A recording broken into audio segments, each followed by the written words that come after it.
সম্মানিত দর্শক শ্রোতা, আসসালামু আলাইকুম। সকলে কেমন আছেন? আশা করি সকলে ভালো আছেন। আমি মুজাম্মেল হোসেন রুবেল বরাবরের মতো ন্যায় আবারও চলে আসলাম আপনাদের মাঝে লাকসাম পৌরসভা 6 নং ওয়ার্ডে। 6 নং ওয়ার্ডে যিনি নির্বাচন করবেন বিএনপি থেকে সম্ভাব্য কাউন্সিলর পদপ্রার্থী ইলিয়াস মজুমদারের কাছে, যে এই 6 নং ওয়ার্ডে আমরা দেখেছি নেট বিপুল পরিমাণ চ্যানেলের মাধ্যমে দেখেছি যে তার যে প্রচার প্রচারণা রয়েছে নির্বাচনকে নিয়ে, সে প্রচার প্রচারণা সাধারণ ভোটার এবং সাধারণ জনগণ কেমনভাবে তাকে চাচ্ছে এবং সে কেমন ছাড়া পাচ্ছে আমরা একটু জানতে চাইবো। আসসালামু আলাইকুম। ওয়ালাইকুম আসসালাম।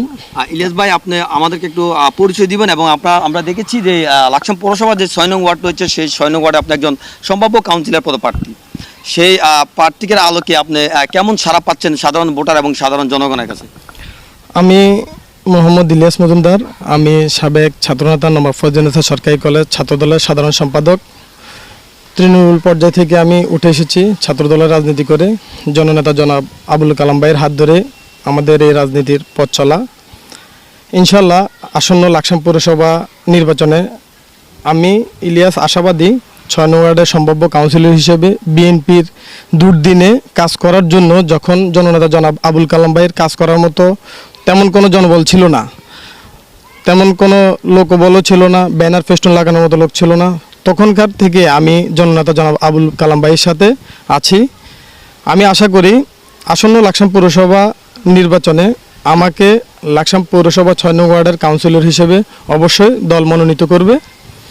আর ব্যাপক সারা বলতে আমি সোশ্যাল মিডিয়া এবং তৃণমূল পর্যায়ে তরুণদের সারাটা বেশি পাচ্ছি। নবীন এবং প্রবীণ সবাই আশ্বস্ত করতেছে যে আমরা একজন ইয়াং জেনারেশন চাচ্ছি। এর মধ্যে বেশিরভাগ মানুষই চাচ্ছে যে হ্যাঁ ইলিয়াস আসুক। আমিও আশাবাদী ইনশাল্লাহ যদি আমাকে দল মনোনয়ন দেয় আমি দলের যে চাওয়া পাওয়া ইনশাল্লাহ সর্বোচ্চ পূরণ করার চেষ্টা করব।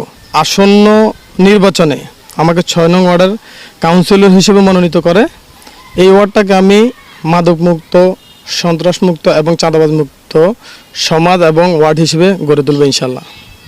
দর্শক, আপনারা শুনছেন যে 6 নং ওয়ার্ডের যিনি কাউন্সিলর পদপ্রার্থী রয়েছেন মোহাম্মদ ইলিয়াস মজুমদার। আমরা পরবর্তীতে আবারও আসবো অন্য কোনো ভিডিও নিয়ে, অন্য কোনো প্রার্থীকে নিয়ে। সে পর্যন্ত সকলে ভালো থাকেন, সুস্থ থাকেন। আল্লাহ হাফেজ। আজকে শর্ট ভিডিও ইলিয়াস মজুমদারের। পরবর্তী ভিডিওর জন্য অবশ্যই কমেন্টস করে আমাদেরকে জানাবেন। ইনশাল্লাহ পরবর্তী ভিডিও আবারও আসবে। আপনাদের কোনো প্রশ্ন থাকলে আপনারা অবশ্যই আপনাদের মতামত কমেন্টস করে আমাদেরকে জানাবেন। ইনশাল্লাহ আপনাদের মতামত রিপ্লাই দেওয়ার জন্য এবং পরবর্তী ভিডিওর জন্য আমরা আবারও থাকছি ইলিয়াস মজুমদারকে নিয়ে। সে পর্যন্ত সকলে ভালো থাকবেন, সুস্থ থাকবেন। আল্লাহ হাফেজ।